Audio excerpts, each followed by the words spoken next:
and welcome to Rewind Reviews. We are taking a look at movies from our past that we either remember fondly or aren't sure will still hold up to scrutiny. Films we have fond connections to from our childhood a lot of the time. And maybe in the future we'll even dabble in films that we're like supposed to have seen but just never got round to, and like see if they work for us, an uninitiated audience. Every week, either myself or my co-host Chris chooses a film.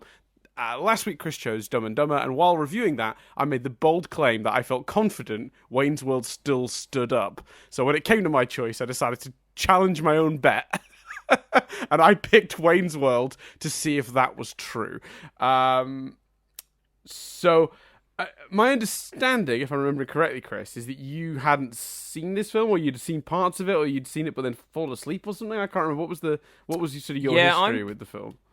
I'm pretty sure a friend at uni in my first year put it on in my halls of residence in a hungover day. Let's watch Wayne's World thing, and I'm pretty sure through no reasoning with no connection to the film, I'm pretty sure I fell asleep. I'm not 100% confident on that. That definitely happened with who's the SNL character that's like the smooth love guy? I think he's got a boat. You don't mean Does that make any sense? Guru? Yeah, the Mike Myers one from 2008. Is that a Mike Myers film? Yeah, it is. Yeah. I'm not sure if that's the one you're referring to. Let me see I'm pretty sure it is. No, maybe not. Hold on, list of SNL movies. Because The Love Guru is a mess. So in terms of SNL movies, the very first one was Blues Brothers, and then it was this. And obviously that history carried on because it ended up with MacGruber and stuff. It wasn't The Love Guru, it was The Ladies' Man, which is Tim Meadows. Yeah. Yeah, so the radio host and sex therapy expert Leon Phelps. So we definitely that definitely like literally remembered the opening, fell asleep. Both of us opened our eyes for the credits. Like, oh, did you see any of that movie? So it definitely happened with that. I think it happened with Wayne's World, but I'm not 100% sure. Right. There you go. So normally we start this podcast with like our history of the film, which obviously isn't always two-sided because sometimes one of us doesn't have much of a history with the film. So I will briefly talk about my history with it, and then we'll get into like kind of Chris thought about it, watching it pretty much for the first time as an adult. Oh, definitely for the first time. I couldn't remember anything. Great, okay. So for me, it was weird. This is another one of those movies where I saw the second one first, or at least parts of it. It was a channel surfing thing, and I flick over to a channel that has Wayne's World 2 on it. I'm very young. Like, I don't think I could have been much older than 10, 11. But it's making jokes that are self-aware. Like the second movie this movie's fairly meta. It's willing to step outside of this movie and acknowledge it's a movie on multiple occasions. The second one turns that up a little, to say the least. But obviously I didn't know that because obviously I hadn't seen the first one at the time. But I'm watching it going like, this is incredible. Like as a kid who watched a lot of movies, I'd never seen a movie be so aware of itself. It was, I guess, one of my first exposures that I can remember, at least, to like meta comedy. And I'll slightly spoil the gag from the second Wayne's World that blew my mind.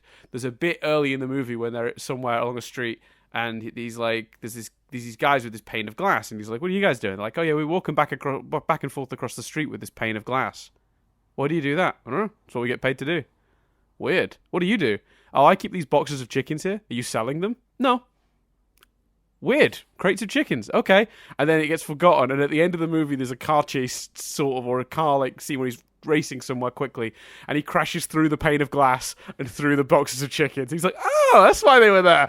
Like, and it's young me couldn't get my head round it. Like I knew these tropes, I understood these tropes, but I couldn't imagine how clever you'd have to be. And obviously there's a long history of films being self-aware, but for me as a young person watching this, I just remember being so blown away that it was willing to acknowledge the tropes. and actually like make jokes about them. And I like, at that point I hadn't yet been exposed, I don't think, to like Airplane and, many of the great classic comedies that do plenty of that sort of stuff. But it really blew my mind. So I dug immediately, like, because I've mentioned before, I got to like rent at least one movie a week. My parents would shut me up that way over the weekends. So on a Friday, usually we'd rent a film that I'd have for, Friday night, Saturday day, return it Sunday. So I'd usually watch sometimes I'd watch that movie multiple times if I really liked it. I remember when we got the copy of a Goofy movie, I think I just watched it about 15 times across Saturday, just a long loop, basically. But this is one of those movies, not Wayne's World 2 specifically, but after seeing, the latter half of Wayne's World 2 and really loving it, immediately making the effort to grab Wayne's World 1 on one of those trips and just loving the movie, just absolutely adoring it, being very, very taken by its sense of humor and its like quite bold approach to just the conventions of filmmaking, and just going like, it doesn't really matter. Watching it as an adult has been a slightly different experience, but I'd say for me, to sort of not to bury the lead, I think it holds up mostly. I do have some problems with it. I don't think it's perfect at all. But I think I'm safe in terms of my bold claim last week. I think I'm okay. I think this does hold up a little better, I think, than Dumb and Dumber. Probably quite a lot better for me, but I think I have to acknowledge as well there's an element of nostalgia probably influencing that, because I watched this movie and I'm quoting it along. I remember all the lines. Thanks, I like to play. And I'm giving you a no honk guarantee. Like, I remember that line like so perfectly. And the other one that I'll never ever forget is a gun rack. I don't even own a gun, let alone the many guns that would necessitate a rack. What am I gonna do with a gun rack? So I was able to it's almost like doing a sing-along movie. Like, I was able to I knew a lot of the lines before they came. So yeah, I had a real good time rewatching it. A ton of fun. We'll get into it in more detail in a minute. But I'm very curious then, as someone who, has no nostalgia for it. How did you feel sort of sitting down to watch such a fairly famous movie for the first time? Did you have any expectations going into it? How much did you know about it? And then how did it live up to what you knew? Not much at all. I think in my head, as a young man, obviously I've watched one of them for this, but kind of Bill and Ted and Wayne's World sort of merged into one. Just, duo things I knew tangentially at least related to music. Right. I never, you hear the base points of those movies and they're not, but they seem quite similar to someone who's not seen them. So in terms of expectation, it would be hard for me to tell you what, was an expectation for this, what was Bill and Ted. So not particularly expectations going in. I think it absolutely holds up. I think it's certainly compared to Dumb and Dumber, especially. I think, like you say, there are some challenges, which we'll get to. Mm-hmm. But it's fundamentally funnier. None of the humour is particularly nasty. Some of it is a bit leery, but none of it is nasty in the way that Dumb and Dumber's is. And it's got some amazing, like you say, meta jokes. I think the movie gets better when that stuff comes in. That isn't like, the first 10, 15 minutes, I wouldn't be able to pick, unless I missed something, because I wasn't looking out for that style of thing. But, that's not really there, at first, apart from the fact, obviously, that they're talking straight to camera. And then, it basically ramps up and up. Yes. And, my favourite one being the sponsor thing, I just thought was genius. And it's a very funny. famous scene from this movie, yeah. Just so funny. I was surprised at how early Bohemian Rhapsody is in it. Yeah, right, because I was going to ask, because you're a big Queen fan, so you must know I knew that clip about the iconic headbanging scene, which is a big part of, people's sort of, even if you've not seen the movie, your cultural osmosis, you'd have picked up that scene, sure. Yeah, absolutely. Yeah, so if it was a Queen fan going into it, then you were like, I know there's this scene. Yeah, completely, yeah. And I'm kind of like, I wonder how they build to that. I wonder what part of the movie that kind of plays. And I was like, oh, it's here. And I actually do think I did do the uni thing, because I remember yesterday I went, oh, this is earlier than expected. And in my head I went, I'm not sure that's the first time I've had that thought. I think I've had that thought before. So right. maybe once that happened, I was like, oh, I've seen the Bohemian Rhapsody. I'll give in to my hangover and fall asleep. But it's got some stuff which we'll talk about. But in general, I think the jokes, especially the meta stuff, really holds up and is really funny. The performances, particularly of Mike Myers and Dana Carvey. Yeah, Dana Carvey is incredible. Dana Carvey, sorry. He is... Dana Carvey. Yeah. You learn to love his performance and recognise it for what it is. At first, it feels off-kilter, and then you realise that it's just subtle and genius. And obviously, all the guest stars are amazing as well. And it's a bit of a... the T-1000, Rob Lowe, Ed Neal, you're sort of like going, you spend a lot of it having never seen it before going, hey, right. Apart from the T-1000 thing, which was like, is that Terminator? It's Robert Patrick is in this movie for some reason. Yeah, I know, it's a whole thing. Just pops up. So I completely agree. I would absolutely, recommend, and I absolutely think it holds up, because I think more than anything, it's very, very funny. I don't think, there's not, in the way that, we were looking for it in Dumb and Dumber, there's kind of some heart in this, but there's not a great deal of heart. But actually, I quite liked that, because the movie begins... And I'm like predicting they get popular, they have a massive fallout, and then they find their way back to each other. And that is what happens, but they don't fall out for that long. No. And I'm sort of glad the movie doesn't waste time doing a story I've seen hundreds of times before. Admittedly, in a lot of films that came after this, Pineapple Express, for example. But... it felt unique in that sense, because it sort of does the things that you expect it to do, but not the way you expect it to do it. And I think that was really clever until the Scooby-Doo stuff at the end. We'll talk about the ending. Hilarious. I've got some issues with the ending.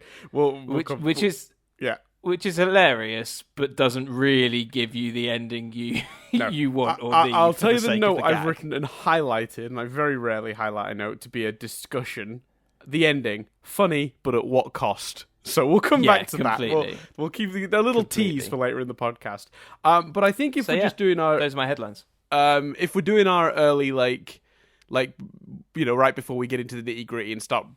spoiling the movie and getting into all the details of the scenes and plot and stuff. Not that there's much you can do with the spoiling a movie that's as old as the movies we generally review on here. We still like to be cautious. So if you're just listening to this casually and you've never seen Wayne's World, and you're wondering if this is a movie you should check out, I think you should go back and watch Wayne's World. I think actually it does mostly work. There are again some issues which we'll come to, but I would say really, really enjoyable experience for me with nostalgia. And I think, to be honest with you, the most ringing endorsement is that Chris sounded like that's where he was going with his point as well, that he'd recommend, because again, for an uninitiated to watch a movie like this, there's a part of me that's going, God, it is very specific, to a time and place, and will this function without nostalgia? So I was very relieved to hear that you mostly enjoyed it as well. Am I representing your position fairly there? Or? Like I say, I'd absolutely recommend it, and I wouldn't even say mostly enjoyed it. I'd say very much enjoyed it, with some nitpicks that kind of felt, of the time, as opposed to bad intentions, and even like the ending, it's still a great gag. So I think very much enjoyed it. Great, cool. Well, there you go. So if you haven't seen it, maybe pause us now, go check it out, and come back. Unfortunately, in the UK, it's not on any bloody streaming services. So I had to crack out my old DVD. If you're in the US, it might be on, Netflix or Amazon or something. I'm not 100% sure. But in the UK, it'll be a little bit harder to dig out. But I think it's a couple of quid on Amazon if you wanna buy it streaming.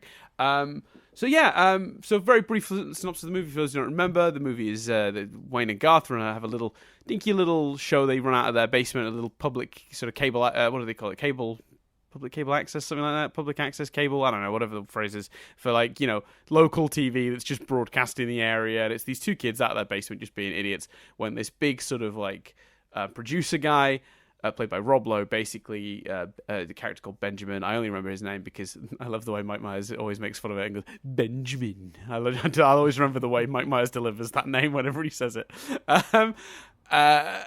The guy sort of sees their show and sells it before he even owns it to an arcade mogul guy that's like, well, you want to be able to, get these kids that are making this show.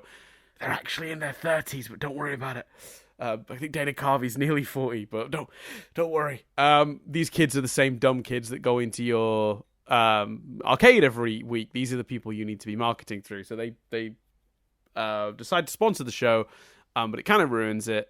There's a big old falling out, and then there's a sort of a love plot that sort of is the center of the sort of ending of the movie, which is to do with them sort of reconciling with Wayne and Cassandra, who's another character that's sort of being won over and wooed by this producer who's offering various things. I don't know, maybe that's a terrible explanation of the movie. I'm not sure. It's an hour and a half. I don't know. Just condensing it into 2 minutes. I don't know if I've made much sense. But I think I read one review that said it's basically a collection of sketches, and I don't 100% agree with that because I don't. I think that there is a feel of sketches to it in that some segments have a clear like tone and thing they're doing, and then they move on. But they're all driving the plot and characters, so they don't feel uninterconnected. So I feel like if they were like scene to scene, they weren't progressing the plot constantly, then you could maybe make more of an argument for that. But I didn't feel that way to me.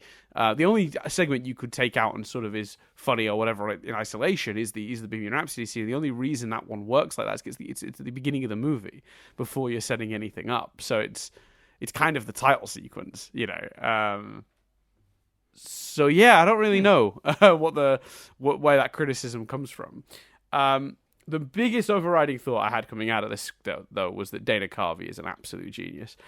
Every line he delivers, he just undersells it the exact right amount. It's kind of incredible.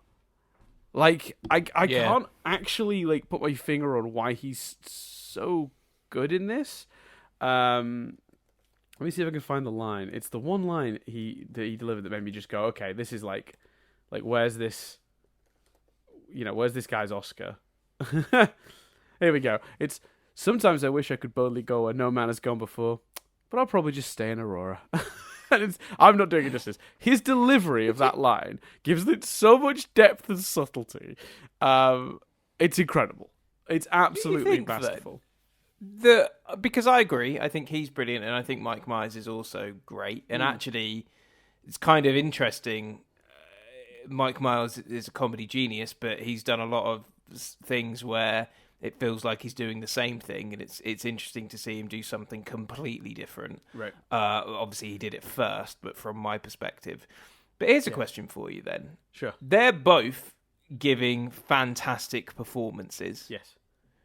Do you think they are working together and off of each other and giving a duo a great... Are they two great actors, or are they a great comedy duo? Yeah. Certainly in comparison to Bill and Ted, or another great comedic duo in a film.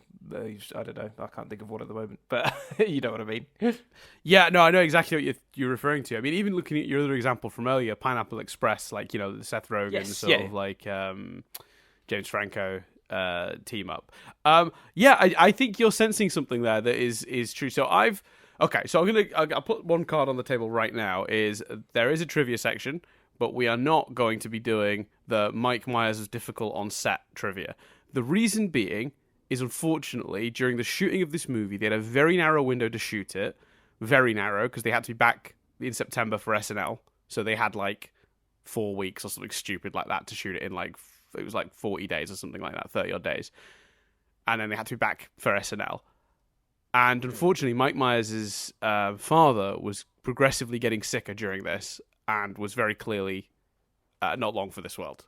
And while there is a huge amount of trivia about him being difficult on this set, right, I don't think that's fair to pull up.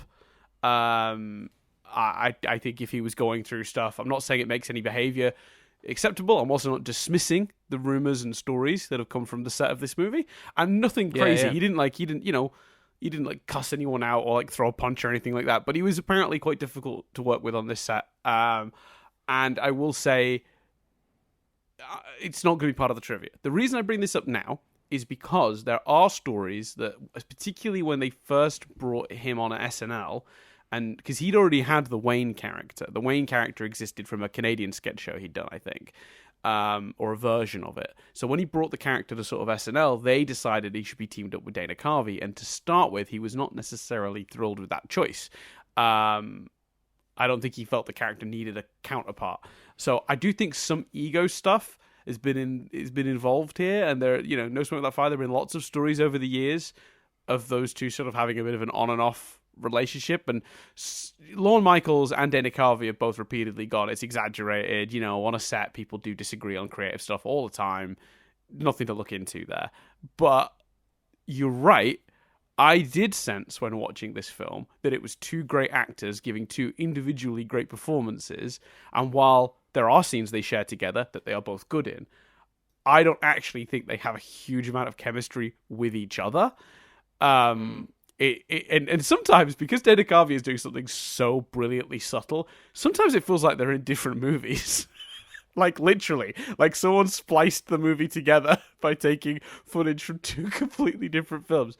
That's not to say they don't have moments where it seems to be working and there's a bit of chemistry. Like, both scenes of them on the car while looking for the planes going over feel pretty good. Like, they've got a good chemistry going on. But the rest of the movie, they feel very individual, and I don't think that's helped by the fact that they separate them quite a lot in the film. Like, a scene will start and they'll immediately like, oh, Garth, they need you over there, and like Garth will walk away, and then Gwen will get a scene, and then Garth will get a scene, and it'll be like, wait a minute. They're very regularly separating the two, and in the script too, which I think is interesting as a choice, but also like, yeah. So I think you're sensing something that is potentially legitimately an issue. Like, I do think maybe there was some tension, and I do think that maybe they didn't work as well together as you'd hope when you watch a movie with this that has so much joy in it. But with that said, because they're both so good, I don't think the average viewer would notice. But I think it's very interesting that you picked up on that after the one view. Was there anything particular that you sort of picked up on, or do you agree with that statement, or is that where you just sort of throwing a thought out there to see if I, how I felt about it, or did you have any thoughts? Throwing a thought for the sake of conversation, because I definitely did finish it and find myself thinking those were two great individual performances. Mm-hmm. I can see therefore why they're listed as great comic duo, but it's not. I don't think they're bouncing off of each other as much as I've seen other duos do, and I think maybe that's part of the reason why I wasn't too bothered that they didn't make more of the fight, because I wouldn't have believed it particularly, because, we hadn't seen a lot of their relationship as a twosome, I guess. Right. Yeah, exactly. The movie doesn't go to a lot of effort to like be a buddy movie. Like, they are friends, and that's a part of the movie. That's obviously a huge part of the movie, but it's not really what it's about. Which is why you get so many scenes where you're able to separate them and it's fine. They are friends, but the stories that the arcs they both go on are kind of individual and separate, and the characters are a bit separated, which is actually kind of an interesting choice with a movie like this. You'd think they would have written a script where there was, whatever the journey was, they were going on it together to keep them together in more of the scenes. Yeah, I never really thought about that, but... that is weird. Like, because even is Dana's character Garth? Yeah, Dana Carvey is Garth. Yeah, Garth doesn't even like voice his concerns about Benjamin to Mike Myers' character. Like, it's very inward. But then maybe that's partly because if you want to use the format of doing pieces to camera, by the nature of that, they're not talking to each other, they're talking to the audience. Yeah, exactly. And that's what they do. They have like, and it's some of my favorite moments because it also tells us a lot about their characters. Mike Myers, whenever Wayne is talking to the camera, made the choice to just go into it. Like, he's confident, gets it, talks to the camera, and that's what happens. Whenever, and they established this rule early on when Ed O'Neill's character tries to talk to the camera, and Wayne's like, "What are you doing? Only me and Garth get to talk to the camera." And then the camera comes to Garth, and Garth just sort of goes, I don't have much to say right now. And then he just sort of like goes away. He goes, "Look over there." When the camera turns around and it comes back, he's like, and he runs off. Like, but then later in the movie, when he wants to say something about Benjamin, like, he knocks the pen off the table and goes, "Oops, I dropped my pen." And he's like nodding to the camera to come under the table with him so he can talk to it. And it's like, he never speaks to the camera in a way that doesn't at least begin super awkwardly. Like, not once. The whole movie, he makes these really very deliberate choices. And it's just interesting that you, like, for a movie that's, I would say to a certain degree, kind of shallow in terms of, like, there's no deep character stuff or, like, emotional arcs or anything like that. It's a pretty light movie on the whole, right? It's not weighty. But it's funny how they do have really consistent characters and behaviors. One of the little details I noted down that I'd never noticed before is there are multiple scenes when those two meet someone, and the person goes to shake Wayne's hand, and every time they go to shake Garth's hand, and he doesn't do it. He doesn't take it ever. And it happens like 4 or 5 times, and I'd never noticed that before. And it's like, and that and the camera thing just keeps making me really impressed with, like, they made a lot of really smart choices to make these characters feel really consistent. And the social awkwardness of Garth as a character is very well played in this film. But yeah, you're right. They're on very separate journeys. And very complete. Like, one of the big plot points in the movie is, like, Benjamin saying to Noah, like, "These are the people you want at the arcade. They're the the dirty teenagers." That's not an exact quote, but that sort of impression. But they don't do a lot of, like, scruffy teenage stereotypes. This movie is not dealing in humour that obvious, which I suppose is another reason why it really holds up, because often the most obvious humour is the stuff that ages, you know? And I think that can certainly be said for Dumb and Dumber. And I think this is one of the reasons this holds up. And I think the expectation at the time as well was that people who were into this kind of music and that, like, sort of, like, culture, the kids that were into, like, rock music and torn jeans and, like, going to nightclubs called the Gas House, whatever it's called, where it's like the sign is lit on fire or whatever. The expectation was that they were all airheads. There's a movie called Airheads from this era that's, my memory of that is that it's not very good. I think Brendan Fraser's in it. Can't remember exactly. But, the premise is they're stupid. And that was also the premise, keep in mind, of Bill and Ted. Was that they were just, emotionally very literate, but dumb as a bag of bricks, like the characters. And what I really respect about this movie is they're naive, yes, because they're young. They're never stupid.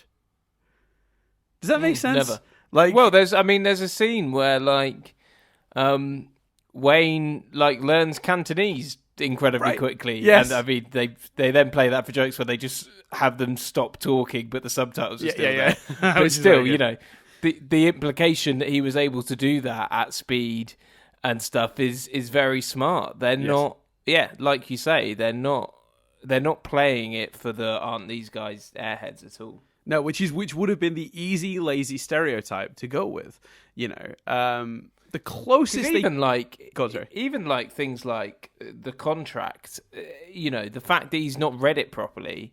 Maybe he did read it properly, because again, the obvious way you think that film is going is them getting fucked over by them just signing the contract without him properly looking at it.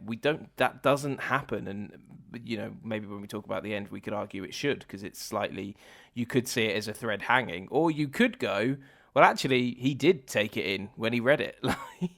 Right, and that's the thing is, it's like they do play it for laughs, because the whole idea is the guy. So, but the joke isn't, oh, he's dumb. It's it's naivety, right? So, like the joke there is, so he hands him the contract, Rob Lowe's character, and he's all skeezy, And he's like, we're between lawyers right now. The last one screwed our affairs so badly. He's obviously He's obviously just like, he doesn't have a lawyer, but he doesn't want to be embarrassed to admit that in front of this big producer guy. So he pretends they had a lawyer and they're between lawyers because the last one screwed their affairs, as Garth puts it. So he asks to see the contract, but clearly doesn't understand all the legalese. So there's a lot of, oh, I like what you've done there. Oh, I'm not so sure about, oh, no, that's fine. You can hear him, while Garth's talking to the camera, you can hear him doing all that in the background. And you could say, oh, that's them playing it, is that they're dumb. I think it's fine for a person of what the character's age is supposed to be, which is, mid-20s or early 20s, not having much experience with a legal contract. It's not particularly dumb. It's the mistake he's making is like pretending he knows more than he does. That's what makes him seem stupid. That comes from a place of naivety, doesn't it? Because when you're that young, you are a bit more worried about how you're perceived. You get to Chris and I's age, you start to give less of a shit and go, I don't understand any of this. Yeah, it's madness. It meant so much to me when I was younger, and I am just slowly becoming my father and just not giving a shit. Yeah, like people care more about how they're perceived when they're younger, for sure.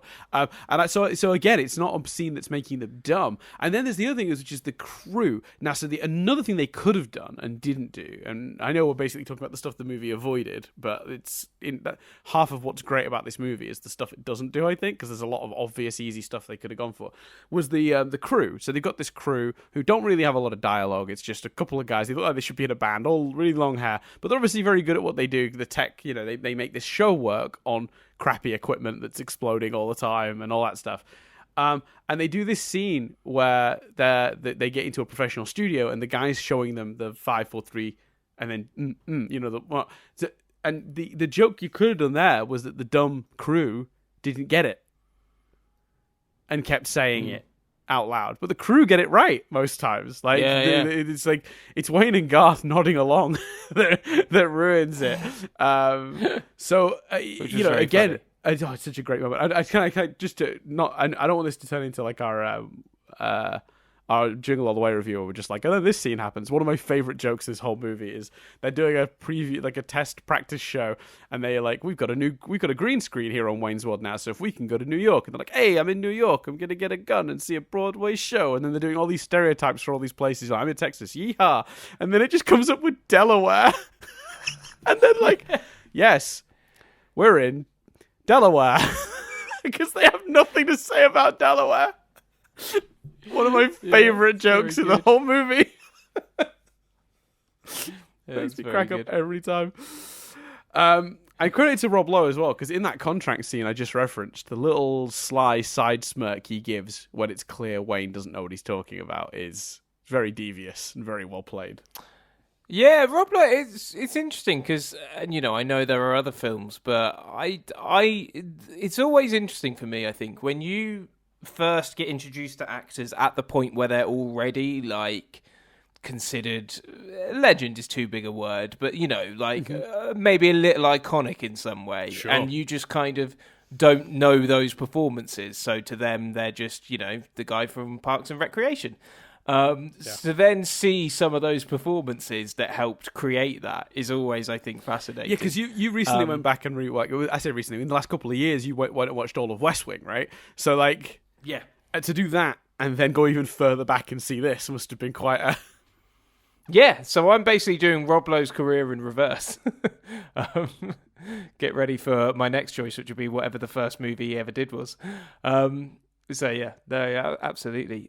I think as well, to kind of, I guess, discuss the ending near the end, another kind of more general note I've got is that the music is phenomenal. Both the music that's played over the scenes, the music that's used within the scenes.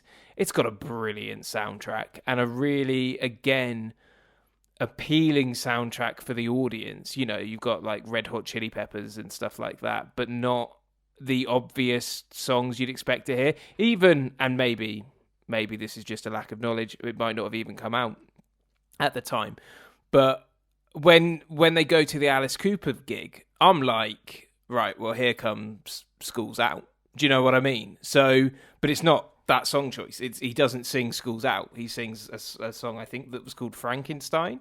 And again, I don't even know if it was... Oh, yeah, it was one of his songs. So, and maybe quite a well-known one. Maybe this is just my lack of knowledge about Alice Cooper. But again, nothing in this film feels like the obvious to me. And I would include the soundtrack, which is brilliant, but not the let's do 80s hair metal or kind of that sort of early grunge of the early 90s when this was made. So, yeah. Yeah, I think especially with Cassandra, because obviously you could argue that it's the lazier choices to have her do covers of other classic songs rather than have her band have original stuff. But at the end of the day, whenever they have a band in a movie that do original songs, while that is obviously realistic, you're not going to get on the radio playing so no band is going to get famous or successful or get a record deal just doing covers. You've got to be able to write songs, right? You have to have songs of your own because you're not going to be able to just, release an album of covers unless you're already an established artist. Does that make sense? Like, you can't just be a cover band. No one's going to be famous doing that. So it doesn't actually make sense. But at the end of the day, when a movie of this budget, this only had a $20 million budget, which are not only $20 million, but for movies at the time, that's still that's quite low for even at the time. For a $20 million movie, like, if you'd had hired someone to write some actual original songs for Cassandra's band, they'd have been shit. And you wouldn't have bought that she was such a great... Because obviously the movie makes the point that Cassandra is, like, a great artist and, like, a really good, talented singer and songwriter. And the way... they don't specify songwriter, but, the band is good. And unfortunately, you're just not going to convince me of that if you write some schlocky, like, last-minute songs to stick in a movie.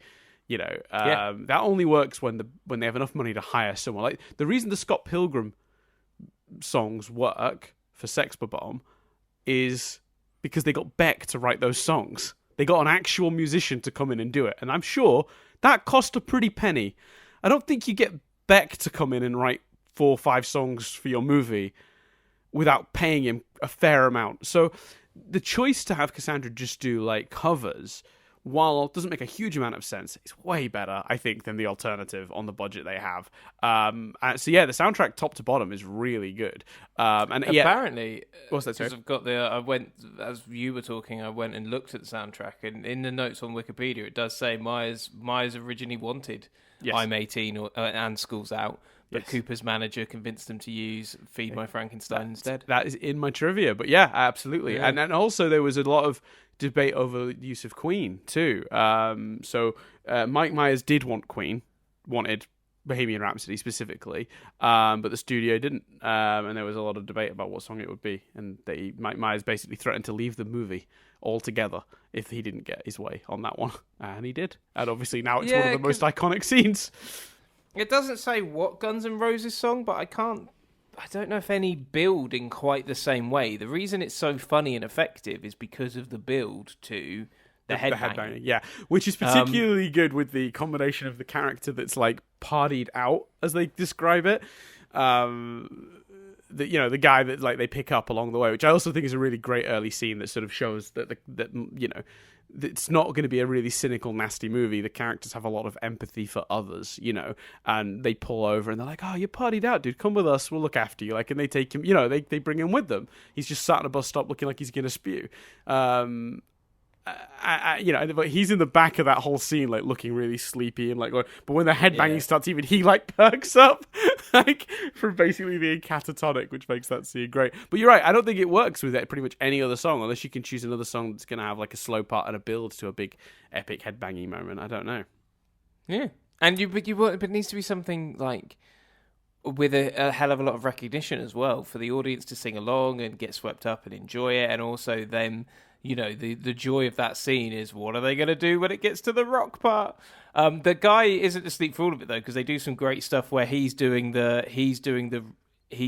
call, I don't know whether it's refrain, I don't know what the technical term is, but he's doing the second "Let Me Goes."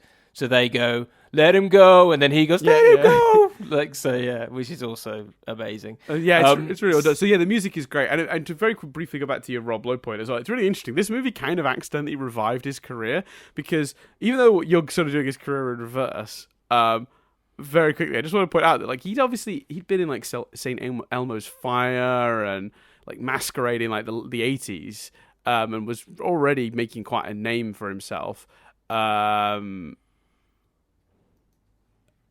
Except for, I think didn't he get actually, he might have got, to be fair, I think he might have gotten a Razzie for St. Elmo's Fire.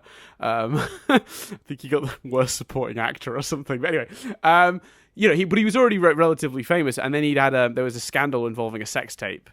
Because he was part of that Brat Pack, wasn't he? Him and like Robert Downey Jr. and stuff, and they all had a bit of a fall from grace at some point. So he had a bit of a scandal relating to a sex tape, and the studios were a little reluctant to hire him for stuff. And he kind of credits this movie as being a thing that got his career kind of kicking again, which is interesting. Fair play. So it's funny because I also, like you, always think of this as kind of being the start of his career, at least from within my sort of sphere of influence and knowledge, like of like sort of like pop culture. But actually, yeah, he'd been in a ton of stuff before this and was already relatively famous, but he'd had a bit of a fall from grace. So this movie is actually him working his way back up almost. But yeah, no, it's a great role. He's very good at it, very, very good at it, and he even gets to deliver literally in the same way he does many years later in Parks and Rec. He gets one in the movie. Yeah, everyone's brilliant. Ed O'Neill's fantastic. Yes, yeah. I think. Given that, I can't just like. Well, certainly, it's a shame because only one woman really has anything to do. Yeah, Tia Carrere is great, but she's a bit of a sausage fest. This movie, otherwise.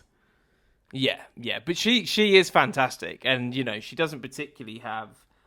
She's not got as much screen time, but what she does with it is great. And actually, again, Cassandra feels like a very fully formed character.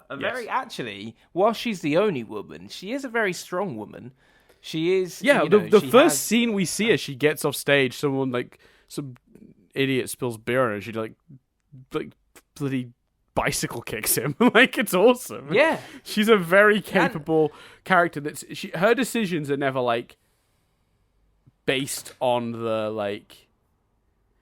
Again, when you've got a character that's got this little screen time, a little trick is to make that character basically fall into stereotypes, because then the audience know them without you having to do a lot of the legwork. That is the way you can sometimes introduce a character. But they go to the trouble of giving her a lot of very, very specific character stuff. And she's said in interviews as well, this character is very different from herself, but like she liked that about it. Like it was like there's, I think there's even a term for it. I can't remember what the term is, but she actually as well, like her goal and plot of the movie is to, get a contract and stuff. It's not connected and in service of Wayne's plot. Like, I know they have a romantic plot, but she has her own individual goals completely separate to him, which is unfortunately rare of the time and even now for a lot of female characters in movies. She has agency and she makes choices for herself as well. I only have one criticism, I think, of how her character is handled for the whole movie. So if we're going to start looking at some of the stuff that maybe doesn't work as well very quickly, I will say. So she falls out with Wayne because Wayne acts like a petulant child. So she's right to walk away from that. Makes a choice for herself. Dan happy. Thumbs up. Then she is on the set of this thing and it's going a bit wrong and it doesn't feel right. Wayne shows up, gives a big old speech, which has one of my favorite gags in it, which is when he does Oscar clip and it's him, he's throwing water on his face to make it look like he's crying. It's very funny. But she's not convinced. She's not just those stock characters that will just go along with the hero because they made a fancy speech. She's like, well, no, you were still not great as a person, and I'm not doing that. I'm kind of done with you for the reasons of you not being very nice to me about this stuff. And then Benjamin sort of stands weirdly behind her, and there's this joke about, is that you or the snake? Because he's holding a snake, because the set is a jungle set for this music video. And his leeriness and sleaziness makes her change her mind. Now, I am all for her character rejecting the sleaziness. Again, strong character making choices for herself, not for the plot. On board. How that makes her go back to Wayne, though, specifically, other than for a ride out of there, I don't know. Well, I sort of interpreted. I agree with the criticism. I sort of interpreted it as his leeriness made her realise that actually Wayne isn't like that. Wayne does care about her. Okay. He's interested in her, for her music, etc. So I kind of viewed it as him being such a negative force made her realise the positives of Wayne. But I think that could be, if that is the idea, you're absolutely right to say that could be executed better. Yeah, because I think if that's the idea, then that could have been clearer. I think because on this particular viewing, I did find it a bit like I understand her motives when she tells Wayne no. Again, there's the scene in the bedroom where he's quite rude about it because there's a different way Wayne could have approached that where it wouldn't have caused a rift. Where he just says, "Look, this Benjamin guy is clearly not on the level. You know, you see what he did to Wayne's World. You sort of, you know what's happening with me." But instead, he comes in with this horrible jealousy angle, and he's pretty rude about it and a little insulting. Like, the only reason she got this contract is because he wants to, because Benjamin wants to get in her pants or whatever. Which I understand why he wants to make that insinuation. That's probably true. Benjamin's a super sleaze. But that's not the way to approach that conversation, because the reality is, even if you take that stuff out of it, practically speaking, he's still proven himself to be quite a sleazy producer, and it could hurt her career because he could be trying to screw her over, contractually or whatever, the same way he screwed over Wayne and Garth. And clearly, it was all very calculated, because there's that great moment in his apartment when Garth finds his notebook and it says, "Buy feeble public access show." And exploit it. And Garth just goes, "Wouldn't want to be whoever that is." just a great moment. I love it so much. Yeah, that was very funny. It was very funny. So, all of that makes perfect sense to me, that she would not go back with him. I think the character motives it's like, makes sense. And then it's when she jumps back in the car with Wayne, I'm like, oh, we're missing something here, aren't we? Even if they had then, I think the solution might actually just be to have her in the car with Wayne initially saying, "I'm only, you're my ride out of here and I appreciate that, but like, I'm still mad at you for X, Y, and Z." And then him sort of acknowledging wrongdoing, because Wayne was wrong to speak to her like he did and stuff. So I think I would have felt a bit more comfortable about it if they'd handled that better. But like I said, it was a bit of a nitpick, not really a massive criticism. But while we're on it, unless you have something to add to that discussion, should we talk about the ending? Well, just that in general, the film is quite leery to women. The scene where they hold up the photos and do the thrusting and stuff. Yeah, there's stuff which is uncomfortable to watch, like the hip thrust and whatever. Yeah. So that's a carryover from the SNL sketches, and I will say actually, and I don't know if this is partly a compliment, partly not. Obviously, it's a successful SNL sketch. People really like it. They want to convert it to a movie, but the movie has to stand on its own. I think it does, mostly. But there are a couple of points where they've shoehorned in some of the weird catchphrases from SNL, and it doesn't quite work. So, right. The hip swing, the hips thrusting and the swing, she's babylicious. She's a robo babe, all that stuff. First of all, is of its time, so it already stands out because it feels aged for, just being a little bit inappropriate, sort of objectifying women, X, Y, and Z, list a mile long of reasons that's not okay. But it was, I will say some of the intent of it is that the characters are a bit naive and stupid and horny teenagers, basically, which is kind of like, a joke that would last through, and we talked about this movie last week briefly, but Kevin and Perry Go Large, which has a similar sort of approach to looking at young boys, particularly. So there's a tiny little drop of, it kind of makes sense between the time it was made and the fact they're playing sort of young, sort of early 20s-ish men. Yeah, you kind of understand what the joke might be there, but still not appropriate. Then the other one is the Alice Cooper one. I love the Alice Cooper sequence. I want to talk about that a bit more in a minute as well anyway. But where they drop to their knees, "We're not worthy, is a reference to the sketches that I think out of context, I can't imagine how you reacted to that, because it just seemed very... Does it seem very out of nowhere to you, not having seen the sketches?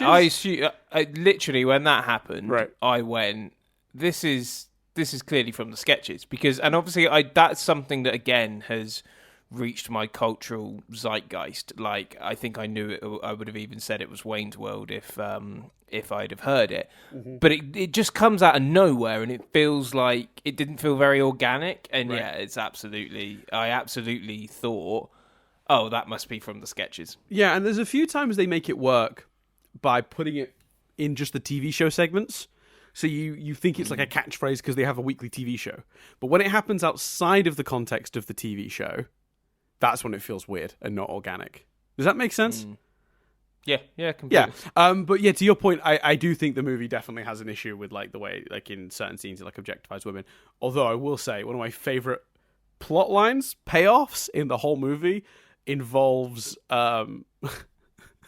involves Garth doing something a little like that. So in the movie, there's this running joke where Garth keeps seeing this, dream woman, as he calls her, in the donut place they hang out. And then he has this fantasy sequence where he feels confident enough to basically approach her, but how he does it in his fantasy sequence is to the song Foxy. And it's just this amazing like little dance and like routine. It is kind of leery because it's a slightly leery song, to be honest with you. And then there's this amazing payoff at the end of the movie where Garth says, one thing he said something like, I've learned something recently about women. It's that sometimes they want you to chase them. And then he just like looks over and shares a glance with that woman, and the implication being that at some point he did get confident enough to talk to her, slept with her, and now that's just happened and in the past. Yeah, I wish they explored her more. I wish we got way more of Garth and her, and that was an actual story in the movie. But do you not enjoy the gag of it all happening off screen there, and the payoff of that out of nowhere? Because I do think it's brave to do that, and therefore quite funny. Because it's fairly bold. But the trouble is, and this leads us into the discussion of the ending. Right. The trouble is, the ending has been so hyper real by that point. You're not entirely sure what to... It kind of... So, one of the elements of the ending... one of the big things for me is, like, you don't get any time on the... You don't get any time, really, with it. Like, there's basically, like, 5 minutes left of the film and they're still doing the jokes and stuff. But also, all the stuff in the film that has been... outside of the film, so the the talking to the camera, the nods to the sponsors, and all of that kind of stuff. Yeah, there's no sort of. It's all set within the film and within the world, so they're characters talking to someone, but the things around them, those things still happen. Everything happens. The minute you, for me, get into reversing time, well, suddenly they're superheroes. Suddenly they're gods. And in a way, talking to the camera kind of implies that they're gods. But it just, suddenly, all the weight of the ending drops out because, yeah, that's a good payoff. But I've just seen 2 other endings. Do you know what I mean? So, I'm not really sure what to believe at this point. Yeah, it's interesting because I never saw it as so much as them having the power to rewind time, as more as, and I know this is a weird distinction to make because it doesn't ultimately change your criticism. So I want to make it clear here. This isn't me disagreeing with you. I think ultimately what you're saying is correct. But funnily enough, I do read it differently because to me, it's not that they're rewinding time. They're rewriting the movie. Yeah, it's a Scooby-Doo spoof. Yeah. It's timing. Oh my god. So 1 second, there's a parcel just arrived and they're buzzing and it won't fucking stop. Bear with me. God damn it, these twats. Well, I mean, he doesn't know you're doing a podcast, so... Yeah, sure, 1 sec. Dan's going to get the parcel. He was politer to the guy than his tone on air suggests he would be. Just so you all know that. Oh, wait. He's ranting to the guy about how he's doing a podcast. He's gotten quite personal with the guy, actually. Yeah. Ooh, some of the names he's calling him. And the guy's pointing out, he didn't know he was doing a podcast, but Dan's getting quite... It's quite bad. He thought Dumb and Dumber was nasty. Like, this is... It's quite bad how he's treating this guy. I did accidentally just murder a man. Don't worry about it. Yeah, no, that's what I'm saying. It was quite violent. And now, Chris, let's do the happy ending. Diddle-doo, diddle-doo, diddle-doo. And the parcel guy never turned up at all. No, so for me, I think with the ending, yeah, you're right. The time. Yeah, they're not. Yeah. They're not. So yeah, they're not winding time. I misspoke with the whole rewinding time. They're rewriting the movie. Yeah, right. So they're. Nadia's just wandered out. Like, far too late. I got a text. You got a text. Yeah. Sorry. It's okay. Sorry, I just had to murder the guy for interrupting our podcast. I said, "How dare you do this thing you didn't know that you were doing?" And then I stabbed him. Where are we burying this body? I'm going to just throw him in the bin outside. Anti-Donna style. With the others. Yeah? Cool. The bin is getting very full of corpses. You're right. We're going to have to call the corpse collector. Anyway, that's a joke that makes almost no sense to anyone who hasn't seen Anti-Donna's Big Old House of Fun on Netflix. But anyway. It's also upsetting to hear someone react to this podcast live because you realise that it's not that funny. Like, Nadia's just non-pulsed reaction to a bit that between us we've spent the last 4 minutes doing just makes me go, oh, fucking hell. Well, that's why we rewrite the ending and do it again, Chris. Yeah. So yeah, for me, I do think it undercuts the weight of the ending. I do agree with the criticism. I mean, for me as an adult, I think it's hilarious, and I want to give a special nod to the setup for the Scooby-Doo ending in the first 5 minutes of the movie. I don't know if you'll remember, Chris, but when they go into the donut shop the first time, and Wayne's saying hello to everyone, and they say hello to the cop, and they meet Ed Neal's character, there's a bit when he passes the counter, and sat between their two crew guys is Old Man Withers, and he goes, "Hi, Old Man Withers, how's the amusement park?" And he says, "It's good, Wayne," and then turns around. And it's one of these weird things that on rewatch, you just go like, wow, they embedded that about an hour and 20 minutes before they used it. Like, yeah, that's incredible. So I think those endings are really funny, and I do think the ultimate payoff to this escalating reality where it's just getting progressively more aware of itself, you know, and one of the other examples of where it escalates is there's a joke towards the end of the movie.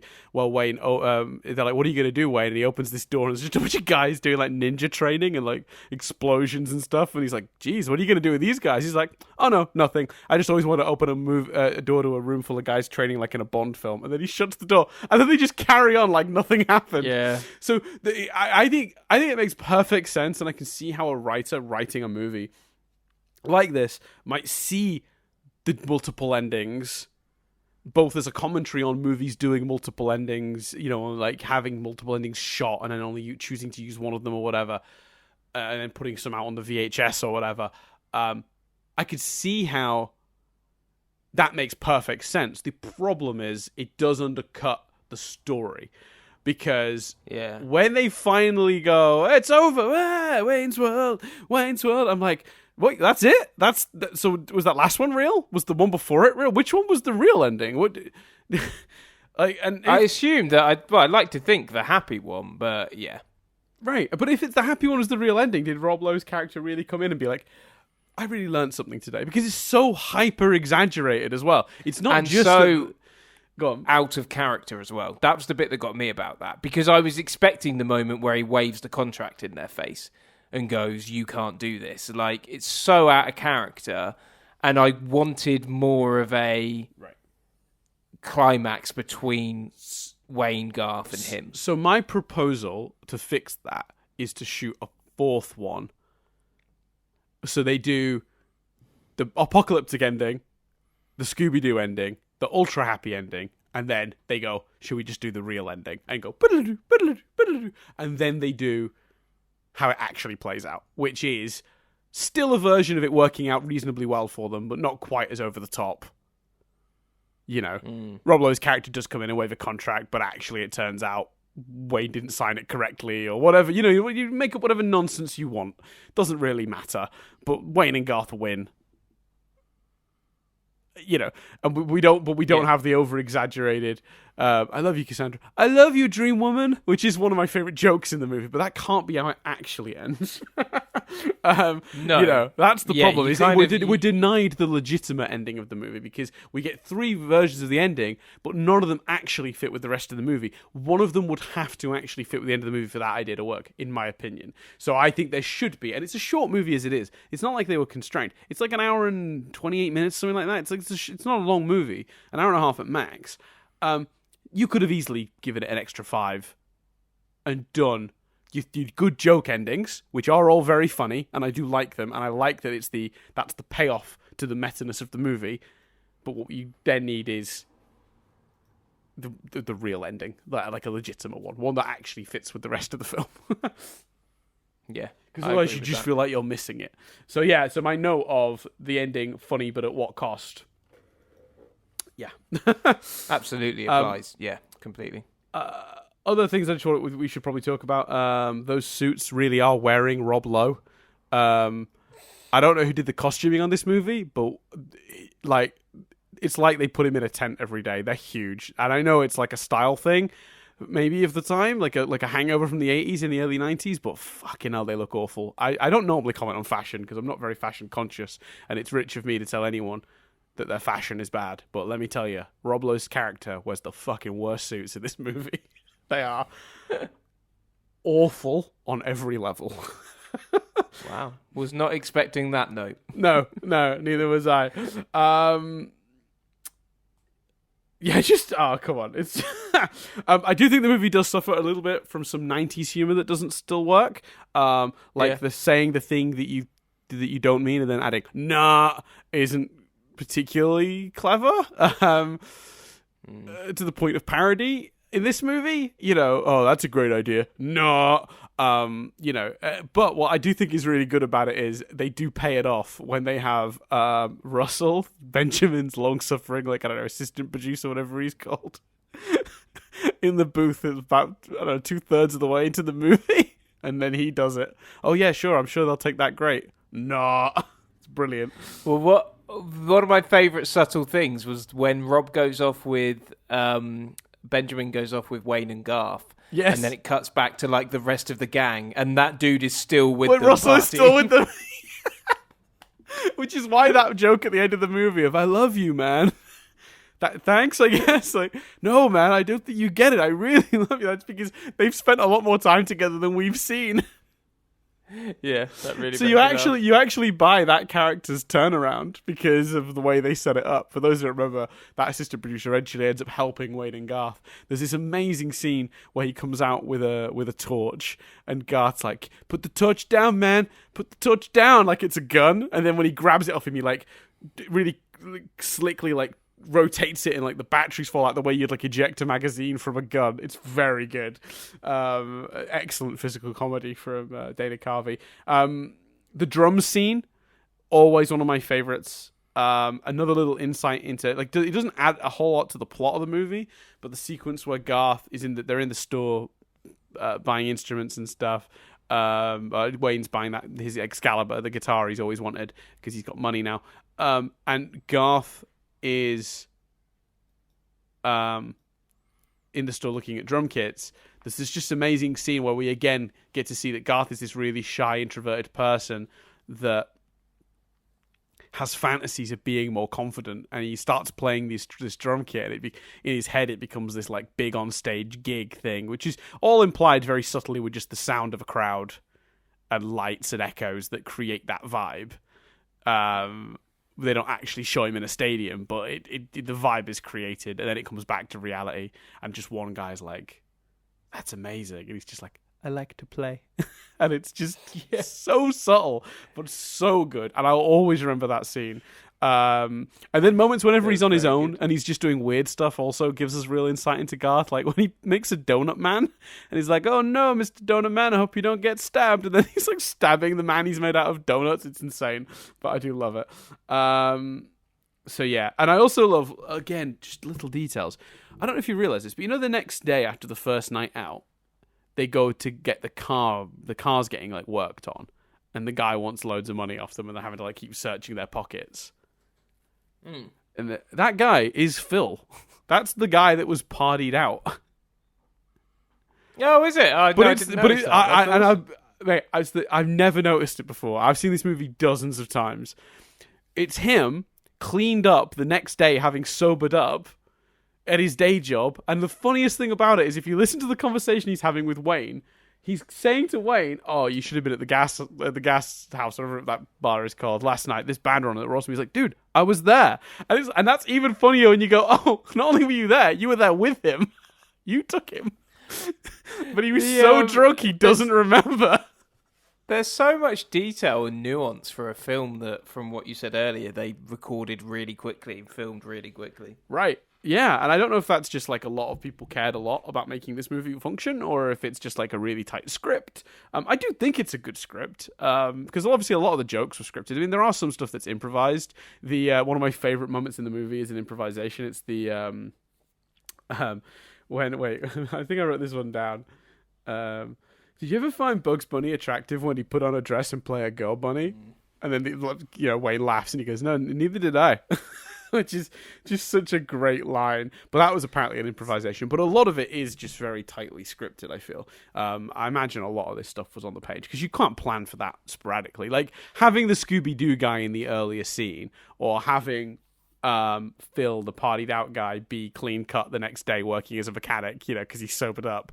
You can't get away with that if you don't plan it out. Like, that has to have been thought out way, way, way ahead of time. Yeah, definitely. Absolutely, it does.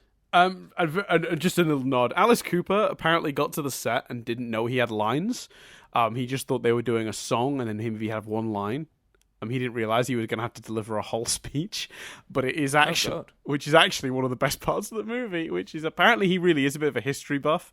So they just played into that and made him do this like lecture on Milwaukee. And then he's like, it's like a classroom where people are like answering his questions. He's like, "That's right, Kyle," or whatever. And he's like, actually the original Cherokee people called it Milwaukee, and which means the something land. It's this whole amazing speech. He does a really great job for a guy who's not an actor. Amazing. It's brilliant. Are there any other notes or things we need to talk about? I feel like there are, but oh yeah, there's a weird leaning on ADR dialogue in this movie. I don't know why, but it's always when they're in cars, and I don't know why. There's just lots of the ADR dialogue of them speaking over shots of the car. They do it. I didn't pick that up particularly, but yeah. Neither did I. But like every single time, there's like a shot of the car arriving somewhere or leaving somewhere. If they get in it, there's then like dialogue that's clearly laid over the top that they've added last minute. And sometimes I was like, "Oh, I see where you've added that. You're trying to give context to a thing. You couldn't think of a way to do it. So you were like, well, we've got this empty space where no one's talking here, where we can actually." You can hear what they're saying in the car while you're seeing the outside of the car. Fine. But then there are times when I'm just like, why did you add that? That doesn't. Like, there's the one when they're in the car going to the Alice Cooper gig, and it's just, they've ADR'd in Garth being like, "Oh, this place is, like, further away than I thought," or something like that, or "We're only halfway there," or something like that. And it was just like, that doesn't add anything to anything. Who paid Dana Carvey to come in to deliver that line? Like, I don't understand. Yeah, that is weird. Yeah, there's a lot of it, and I didn't realize how much until I rewatched it this time. Oh, I like the way they have initially. Garth is obviously the first one suspicious that Benjamin might not be on the level, and the way he phrases it is really good. He says, "Do you ever wonder if Benjamin's just maybe not one of us?" And I thought that was a really interesting way to phrase that. I thought like I don't know what they were saying exactly, but it was an implication. It's not that he's a bad person. I just don't, I don't think he's one of us. Like, I don't think he's. I don't think we'd be friends with him. He's not got the same goals. He's right. Yeah, and I just thought I thought that was a really interesting way to do that. I thought the scene where Wayne's making Cassandra laugh watching the phone was very sweet. In fact, I think him learning Cantonese is very sweet. Apparently, Mike Myers really can speak Cantonese, so he just did it. Obviously, much exaggerated accent, which I didn't approve of, if I'm being honest. But that's Mike Myers doing Mike Myers. I guess he was always it's over the top is his thing, isn't it? But he can really speak Cantonese, so it's real Cantonese. Pepper. A question I had for you, Chris, before you get on to final thoughts and trivia or whatever. Tripping it up. The Laverne and Shirley tribute, confusing in a modern day context, because Laverne and Shirley is not quite as iconically in our pop culture lexicon. I think now in the sort of 2020s as it was in 1990, which is fine. The movie doesn't need to be free of cultural references. I understand that, but it's funny to think that if a movie around this, just 5 years later, have done the Friends intro, that would have still worked today.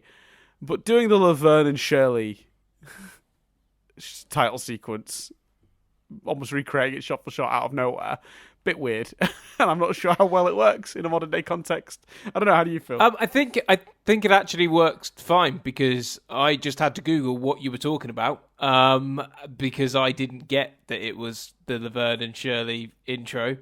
But so for me, it just seemed like a comical random montage. Ah, okay. And I viewed the joke as they're going somewhere and getting so distracted by doing all these different things, like going to factories and stuff. And the joke played for me of what are we doing? Let's get going. I didn't realise it was Laverne and Shirley. Yeah, they recreate the intro, so that little thing where they're skipping down the street and then they're going up and down and then being in the factory and putting the glove on the thing and laughing and the two doors opening and bumping into each other. That's that's all Laverne and Shirley. That's funny. Okay, great. I'm glad to hear that still actually works then. Now that I'm watching the clip on silent on YouTube, I'm like, how did I not realise this was a title sequence to something? But I didn't. Yeah, I'm not too familiar. By that I'll be honest point, with you, the I'm movies- actually not too familiar with it myself, so I'm not even sure how accurate it is. I just know it's a Laverne and Shirley. The only thing I know categorically is the Laverne and Shirley reference is when they're skipping down the street and doing the up and down thing, because they also did that joke on Friends, where they recreate the Laverne and Shirley intro. Yeah, they're looking at it there's some stuff that's missed, they run in and grab their things for the office and they run across, but yeah, it still plays, I think. Okay, well there you go. So I've learned something new that kind of works on its own. It did for me anyway, because at that point the movie's got a bit hyper real, hasn't it? So it just seemed like I just viewed it as a weird montage. Yeah, because they specifically say, "Oh, it's the brewery that's from that show." I just didn't. So, I didn't really understand it until they're doing the thing where they're going up and down on the on the street, because I was like, oh, I know that's Laverne and Shirley because I remember them copying that in Friends, which is fair. But there you go. Cool. Oh god, there's so many little notes I made. I made too many little notes. Ridiculous. Oh, the cards. When he's interviewing Noah from Noah's Arcade, I don't know why that cracks me up every time. I'm such a child. Yeah, that was a bit juvenile, but still very funny. Yeah, that's the closest the movie gets to Dumb and Dumber style humor. But the difference is, it's kind of intentionally. He's clearly part of how he's humiliating Noah from Noah's Arcade is by doing that, basically. Yeah, completely. By being juvenile. Shall we triv it up? Sorry, one last thing I want to talk about very quickly.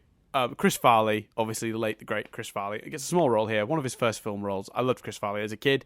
He plays the security guard that has a little too much information. Just want to give him a little shout out. I love him in that scene, and I love the way that scene plays off later, and they turn to the camera and they're like, the information that guy gave us seemed extraneous at the time. They point out that. That's very funny. Really good gag. Yeah, because you do feel like that's a setup for something, but you don't quite predict it, or at least I didn't. No. And then when it happens, there's a real that's one of those jokes where the audience have to do a little bit of the work, but are more rewarded because of that. Yeah, and actually that brings thinking back to the Laverne and Shirley thing, so that kind of just worked for you because you just sort of like saw it as something different. You just took the joke as being something else, which is fine, and that's great. And I hope that's how that works for everyone, because that's nice to know that something like that can become timeless for a different reason. But what about the Terminator 2 one? So, for those who don't remember, there's genuinely a scene in this movie where Wade is driving somewhere and he's pulled over by a police officer, and it's Robert Patrick reprising his role, sort of, from Terminator 2 as the T-2000X, 2001, whatever model of Terminator he is in that movie, where he and he asks, "Have you seen this boy?" And then when Wayne sees him and realizes that he's probably a Terminator, he screams and drives off really randomly, and the guy just sort of follows him on foot in that sort of weird way that he does in the Terminator movie. Do you think that still works in a modern day context? No. I think if you don't... No, because I was confused for a second and then went, is that Terminator? And Googled it to confirm. Right. I think those that haven't seen the film, that doesn't make any sense at all. Right. But I don't think that mattered to them. That's not the film they were making. It's, it's not scary movie levels of referencing things of the time, but it's a little more so than other films. So I think it's fine that it doesn't matter. It's probably not. If you said to them at the time, is that going to hold up in 40 years? They probably would have gone, it's not meant to. Like, don't worry about it. And yeah. So I think it's fine. Yeah. Okay. Well then, Chris, you know what it's time for? You've been dying to say it. Let's trim it up! There we go. Give me a big one. So yeah, Paramount Pictures was initially on the fence about backing a film. The sketch obviously was a big successful part of Saturday Night Live, and they just, turning a sketch into a film is a bold move. They'd only ever done it once with Blues Brothers, and it had been successful, but not like I don't think Blues Brothers made like a crazy amount of money. Actually, no. To be fair, oh wow, no. So even the Blues Brothers movie didn't break 100 million at the box office. So there was some hesitation about whether to do this in general. So the compromise was just doing it cheaply. They gave them a 20 million budget, and it made $183 million in the box office. So that is quite some profit. And then, of course, rushed a sequel into development. At some point, maybe we'll come back and do Wayne's World 2, which I have fond memories of. But reading into this movie, people, even the people who made it, weren't too happy with how Wayne's World 2 turned out. Yeah, right. Got some interesting. I don't think I've seen Wayne's World 2 in a long time, but I've obviously, with it being the reason I got into this franchise, in quote marks, the only 2 movies, but you know what I mean, was because of the second one. I remember it being good, but who knows? maybe it's a piece of shit. Franchise is fair because there's all the sketches as well. Right, yeah. But yeah, so maybe we'll come back to that at some point. Yeah, as I've already mentioned, Alice Cooper came to the set under the impression he would be performing musically for the film, but with one line. It was only on arrival he realised he was going to be handed an entire monologue, and only had a small time to memorise it and shoot it. Just a little shout out. I think that's very impressive. That he did that. Not only is it a good performance, but he didn't have any preparation time. So it's even more impressive for a guy that's not traditionally an actor. So thumbs up to Alice Cooper. Dana Carvey really did play the drums in that scene. Oh, wow. Cool. That's awesome. I love Dana Carvey, but that's really cool that he can do that. As we've already mentioned, the studio wanted to use a Guns N' Roses track instead of Bohemian Rhapsody. Mike Myers fought for the inclusion of the Queen song, and he even threatened to quit production if he didn't get what he wanted. Like a child. But it worked, so that's fine. The scene... oh, yeah, okay. So, I already quoted it earlier, but there's a bit of a darker side to this. This is one of the closest I come to, like, one of the... Maybe Mike Myers wasn't, like, the nicest person in the production of this film. This is the closest I come to that. So, the scene where Wayne's ex-girlfriend, Stacy, tries to patch up her relationship by buying him a gun rack is mildly based on true events. Mike Myers had dated a girl who reportedly broke up with him due to his preoccupation with his career and comedy, and a week later, after some thought, she tried to reconcile by buying him a gun rack as an absurd joke that she thought he would appreciate. The idea that, like, I don't know, like I'm a crazy ex-girlfriend. You're gonna want to weaponize, weapon up maybe. I don't know what the exact intent of her joke was, but that was kind of how she saw it. Obviously, he didn't appreciate the two joke. He didn't reconcile them. They remained apart. When the movie was released, she went to see it with her new boyfriend and was mortified to learn that not only was the gun rack anecdote in the movie, but the character that does that is repeatedly referred to as a, so is it Psycho Hose Beast, whatever the hell that means. That's one of the more uncomfortable elements of the film, in my opinion, in general. One of the few mean-spirited parts of the movie. Although I do like there's a moment when Cassandra says that she doesn't have any self-esteem, and like the idea is like, oh, she needs to. She's behaving like that not because she's insane, but because she has her own emotional issues to work through, like all of us do. And that with a little bit of self-esteem, maybe she can work on that, and maybe that character like vanishes halfway through the movie. So I don't really know where that was going anyway. But yeah, apparently she was quite upset to see the character based on her be portrayed in that way. But apparently, after production and like once the dust had all settled, Mike Myers did phone her and apologize for including quite a negative interpretation of her and his relationship in the movie. Although it is one of my favorite lines in the movie. It's just because we broke up doesn't mean we can't go out. And he's like, actually, that's exactly what it means. Yeah, that made me laugh. So that's pretty funny. So yeah, this is an interesting one. I thought you might like this one. I kept this one in mostly because it's a sort of mildly Queen based.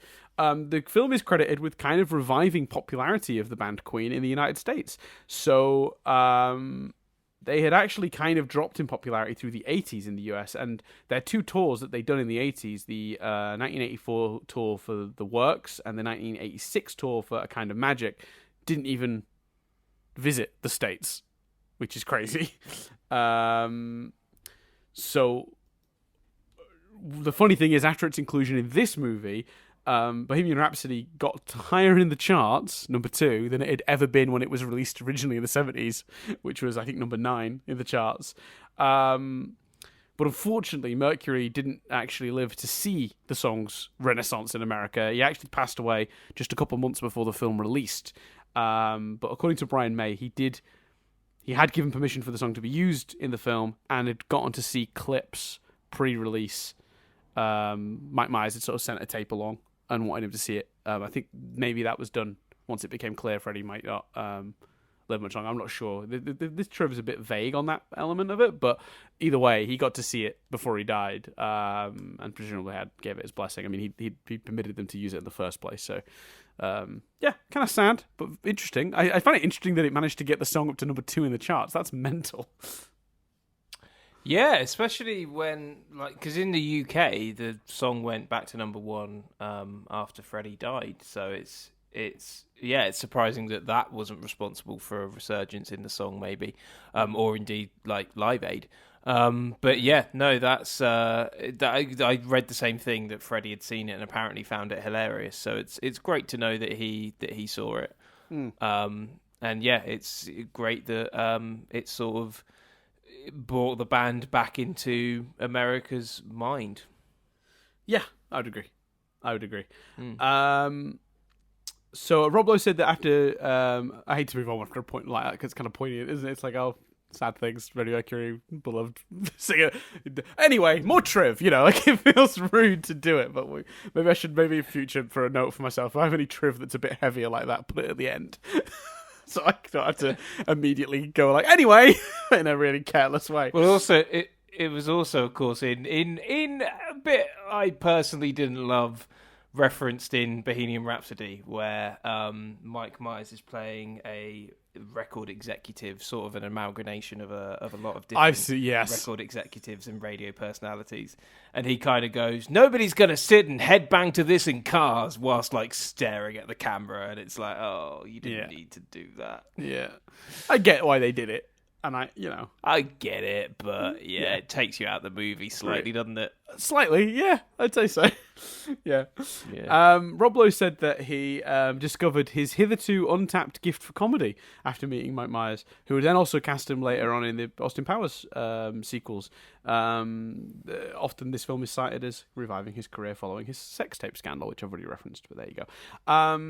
Tia Carrera actually sang all her vocals for the songs in this herself, including particularly, I think the most impressive one for me is Sweet's Ballroom Blitz, which is the song that sort of encapsulates the sort of final act of the movie. And man, is she good in that role. She's got a real good voice. And she's great in this movie. Great voice. She's got a great voice, but I'm just very impressed with her in general in this film. I remember when I saw this movie being well, she's gonna be a megastar. She'll be a household name in mere minutes. Because she's so great in the film. It's a shame that kind of that didn't quite play out. I don't know why, really. Maybe just a bit unlucky with roles. I don't know. I'm not sure. I mean, I'm sure she's still working, but she's not. I really thought she was gonna be like sort of Angelina Jolie style, just a household name on every level. But she's still. From what I can tell, she's still working, and I think she's very talented. So I'm glad to see that's the case. And she might be, I don't know, concentrating on theatre or some, less public stuff. Yeah, it's really, it's hard, isn't it, when someone's sort of their career sort of sort of visibly sort of peters off to you with your sphere of influence, but you go, yeah, they're probably doing other stuff though, right? They haven't just vanished. I hear people all the time be like, whatever happened to Daniel Radcliffe? And I'm like, he's literally on a TV show called Miracle. He's very good. He's still doing stuff, and he did a lot of theatre and he did a lot of indie movies. He's just rich enough to just choose his own projects now, so he's not in blockbusters every week. So I wouldn't worry about it. Yeah, because we are talking about Tia Carrey, aren't we? Mm-hmm. Yeah, because she was in AJ and the Queen, which was RuPaul's Netflix drama, which came out recently. Yeah. Apparently, according to this, she was Richard. She was in Curb Your Enthusiasm. Yeah, she was in Curb Your Enthusiasm. She was very good in that. She was Richard Lewis's girlfriend. So yeah, I think she's. That was in one of the most stuff. recent seasons, wasn't it? Season 6, according to this. Oh, I tell you why I think that's recent, because me and Nadia watched that quite recently. That's why I think it's recent. Yeah, we rewatched Curb up to about 6 or 7, right before the Seinfeld season, so that would explain it. Why I think that's recent. Yeah, no, she's very talented, and I'm always happy to see her pop up and stuff. But I just wanted to make sure she got a shout out. As we already mentioned, that Mike Myers is speaking fluent Cantonese, but there's kind of a weird nationality thing going on here, because the character Cassandra comes from a town outside of Hong Kong. It's played obviously by Tia Carrera, but she's actually an American actress born and raised in Hawaii.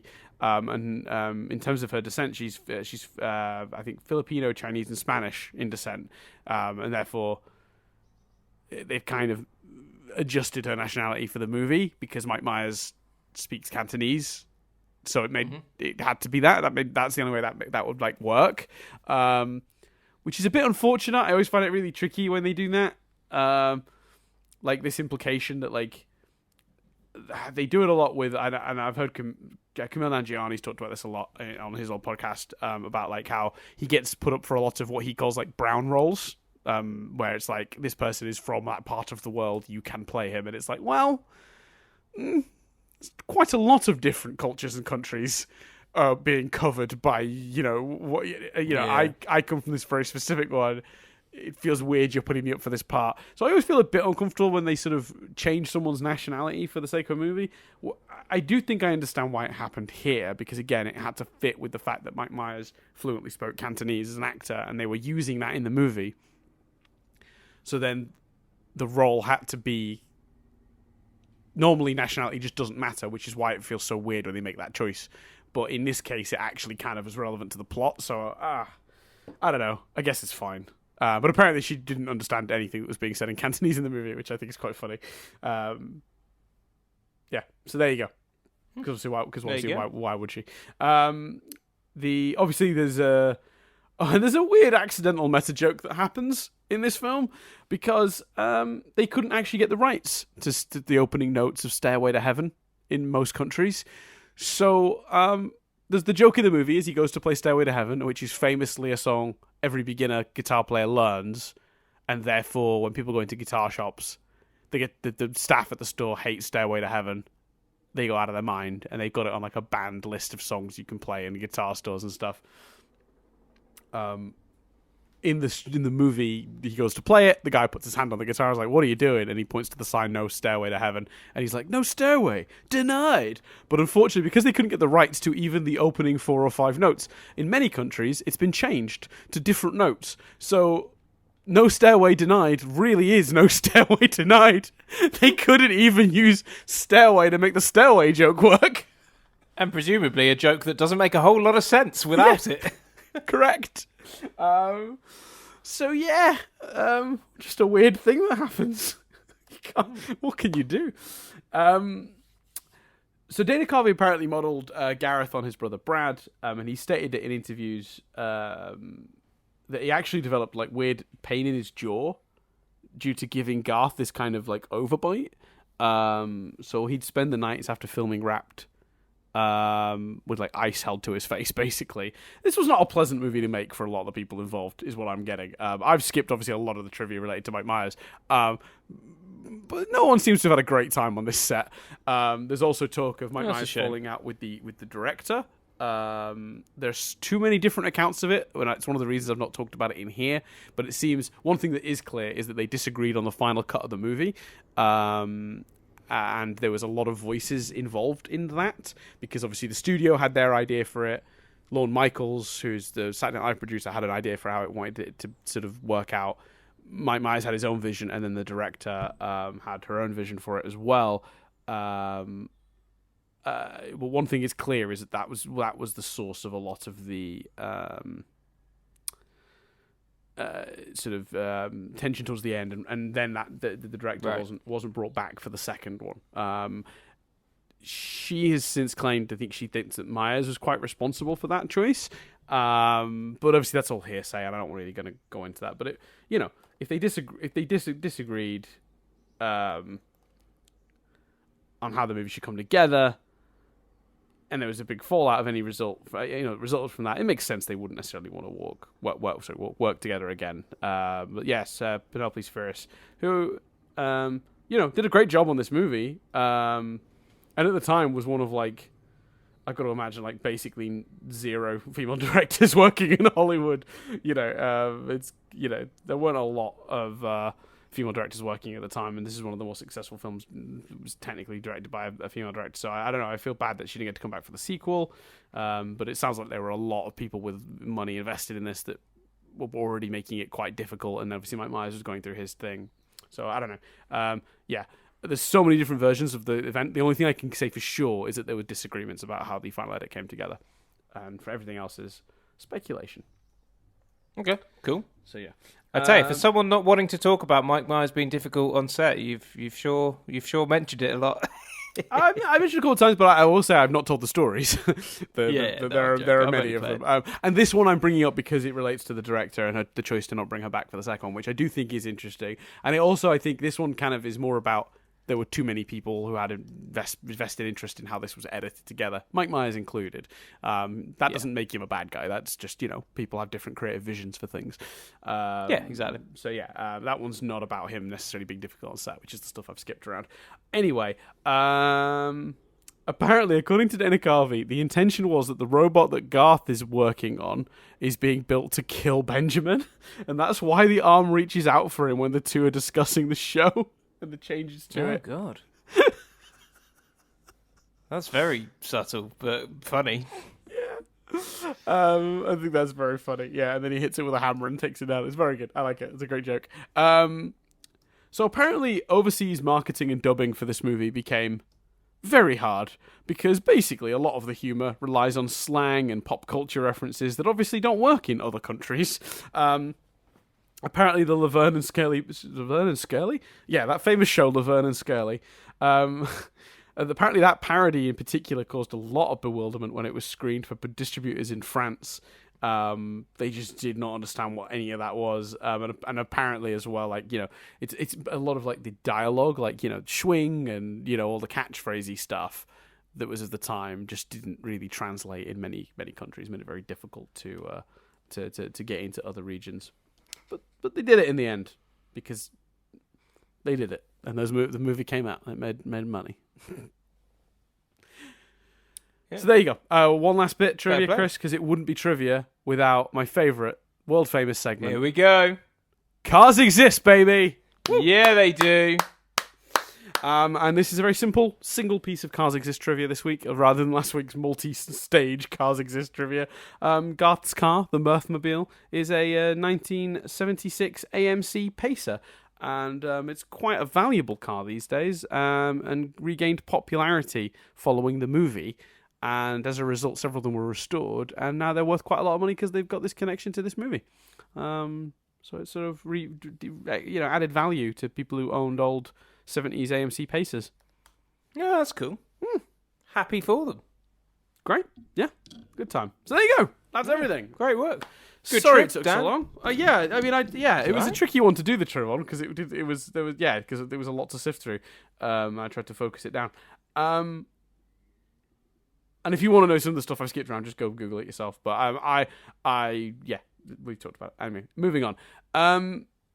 That leaves us with the big question, Chris.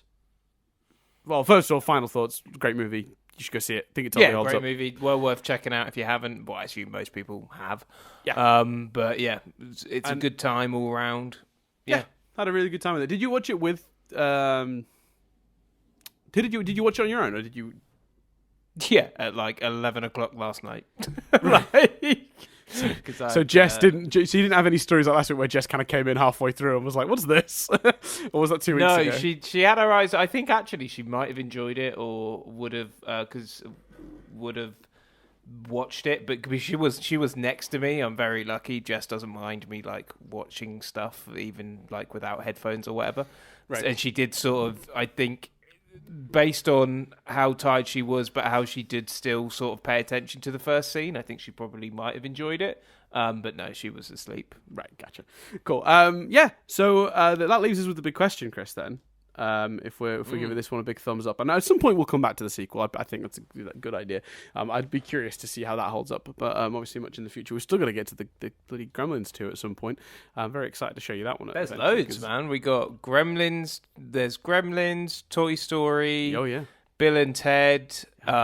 Technically, there's a sequel to Mr. Bean. There's technically a sequel to Power Rangers. Like, there's a whole bunch of movies we've done that have sequels that we've not got to yet. Great. Well, at some point, keep those movies in mind because at some point we'll get to them. But that brings us to where are we going next week, Chris? What are you thinking? Well, I've chosen a movie that I had a few choices, but I wanted to do something different. I feel like we've been fairly, like, obviously, I certainly wanted to avoid a comedy. Even Beetlejuice is kind of a comedy, kind of light. So I think I'm going to go with a movie that actually saw it like... Sorry, not to interrupt, but was All About Steve was a comedy? Oh yeah, All About Steve. I didn't even think about that, but technically that was trying to be a comedy. Is it? Oh, okay. All right, I didn't realise because I didn't laugh. I wanted to go in a different direction, and just a movie that I think I've only seen once. I did see it when I was 19, but it did come out when we were like 11, so it is a film from our childhood, and you might have seen it younger. But I thought to myself, what's different to what we've reviewed? And a few films came into my head, and this was the one that I was like, yeah, let's do that. That'll be different. So we're doing Memento. Great choice. So yeah, great choice. I love Memento.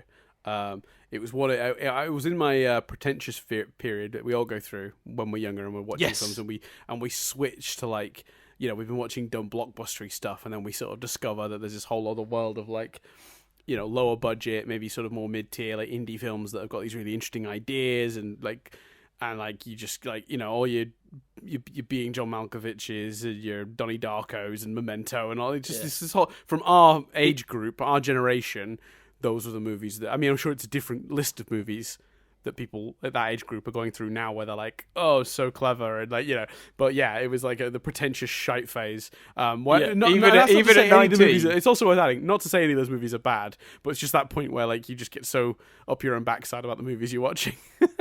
Even at 19, that's how I watched it. Like, even though I was that bit older, I still watched it with that pretentious kind of like, oh, isn't it? We're studying script writing, and what a script writing exercise this is. Yeah, non-linear storytelling truly is the way. Yeah, exactly. So and like I say, most importantly, it felt quite different from the other movies this series. So there we go. Great choice, absolutely great choice. Not seen it in a long time. It's not one I rewatch, which is interesting. Because I suspect it might actually, like, if you know where that movie's going, it might play better. And I must have rewatched it at some point in my life, but yeah, that's a great choice. So come back in a week's time. Obviously, if you hop over to the Patreon, as little as $1 a month, you can get next week's episode right now for as little as $1 a month. Otherwise, you can get us on Twitter. I'm at Dan Doolan. Chris is at C Billingham. And obviously YouTube. If you want to head over to YouTube, hit like on a video. That helps us. That's another way you can help us for free. You can also give us a review. And this time around, I'm asking for people to drop us reviews that aren't reviews. So go to the iTunes or Google Play, whatever you do to review the podcast. Obviously 5 stars, always 5 stars. But when you've done that, instead of putting an actual review of our podcast, which is boring and no one wants to do that, tell us about a film that means a lot to you from your childhood, or a film, or even funnier, if you've got a film that you loved from your childhood that you rewatched recently and you went, oh no, why did I like this? Tell us your sort of rewind review-y stories. Like, if you were doing this podcast, what sort of stuff would you be talking about? I'm very interested. Because obviously everyone's going to we have a very specific frame of reference in both the time frame. A lot of these movies are obviously coming from that sort of like 80s through 90s era. That's kind of like that period of time, like sort of like mid 80s to sort of like late 90s has been like where a lot of the focus of this has been, because that's the era we just like went through our most formative years in terms of film. You know, you might be older or younger than us and have a completely different like set of films you want to talk about. So yeah, just hop in the reviews and do that, because that's more interesting. And I'd like to read those. Definitely. And at some point when I've collected a couple, we might go through a few on one of the episodes. I think that'd be fun. So yeah, head over to iTunes or Google Play or wherever and do that. We appreciate it. Obviously youtube.com/nothing-but-static-UK. Is always a good place to go and find other stuff we do, including Analyzing Avatar, which is our other podcast where we break down episodes one by one of Avatar: The Last Airbender. We also have Fringe Observers, where we talk about the TV show Fringe, and Steven University, where we talk about the TV show Steven Universe. And of course, then there's our bi-weekly podcast, Nothing But Static, where we just, generally speaking, talk about television. Usually we do some news and then review some newish shows. So that's good fun. Go check us out in all those places. I think that's everything. Screw it. I'm done. Nice. Worth adding that I am quite ill today, and I took so many painkillers before we started recording this, and I am. I think you've done a sterling job, Dan. I did. I mean, I murdered a man mid-podcast. That's pretty impressive, considering. Well, yeah, other than the murder, but otherwise. Well, I would argue the murder is actually quite impressive, considering I'm so unwell. To physically overwhelm another human being to the point of being able to murder them is, I mean, I think I had surprise on my side, but do you ever like step out of yourself and just go, I've gone too far? Yeah. That's what just happened. Sometimes I stay very within myself and think, Dan's gone too far. But yeah, thanks so much everyone for listening, just in general. Obviously, we'll tease it some more. We got that trilogy coming up in a couple episodes' time. I'm pretty excited about. We've got to figure out the exact dates for that, because I've had a realization about that. But anyway, we'll see you guys in a couple weeks' time for more stuff like this. And that's the end. Go away. Goodbye. It's just the end ramble. Like, it's just completely that whole trilogy. Like, just no need to say it. Apart from, I guess, teasing that we're doing a trilogy, which is worthwhile. Yeah, and plug in the Patreon and the reviews. Oh, no, I'm talking specifically about the bit where you're like, I've had a realisation about that. Can't talk about it on here because, but, yeah. I was talking specifically about I think this is, I honestly, like, looking at the timings, I think this is the painkillers wearing off. I genuinely took painkillers that had like built-in caffeine to try and get me through this, and then I drank a lot of sugary tea. I like put more sugar in my tea than I normally would to help me get through. I'll take us home. I had a good time too. I really enjoyed watching the movie. I promise. My energy levels and my consciousness is just like going the opposite way now. Yeah. We'll leave it. Look, Dan. I had a good time. The audience had a good time. Yep. But if we keep going for another 10 minutes, no one's having a good time. Well, yeah, because also if we keep going for another 10 minutes, my mic will cut off because we didn't have... If we keep going for another 10 minutes, we're the dudes on the bench at the beginning of the movie. Yeah. And some of the audience. Yeah, well, they're just like, you partied out already? We're podcast out, Dan. All right, well, that's the end then. Go away. I've been Chris Billingham. I've been Dan Dillon. And this review has been rewound.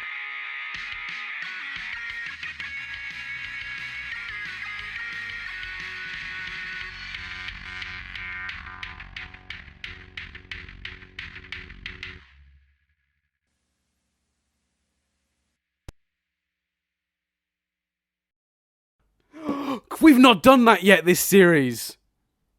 Have we not? No, we've been doing we'll come back next week when we review another thing or whatever. Oh, right. Well, we're idiots. Oh my god. It took me being ill and therefore not taking the ending on my, like, just doing it for us to remember. Let's, that how many, what episode's this? 5? 4? 4? Yeah. This is episode 4. All About Steve, Beetlejuice, Dumb and Dumber, Wayne's World. Right, we'll do it 3 more times. You do the next one. Okay. I've been Dan Doolan. I've been Chris Billingham. And this review has been rewound. I've been Chris Billingham. I've been Dan Doolan. And this review has been rewound. I've been Dan Doolan. I've been Chris Billingham. And this review has been rewound. So am I supposed to edit those into the other ones now? No, we'll just leave it like that. Just a little nod to the multiple endings of Wayne's World. Yeah. You can edit that little noise in if you want, but I don't want the actual noise from the movie. I want you doing the noise that you just did then. Bye. We'll call this an after bit. Bye.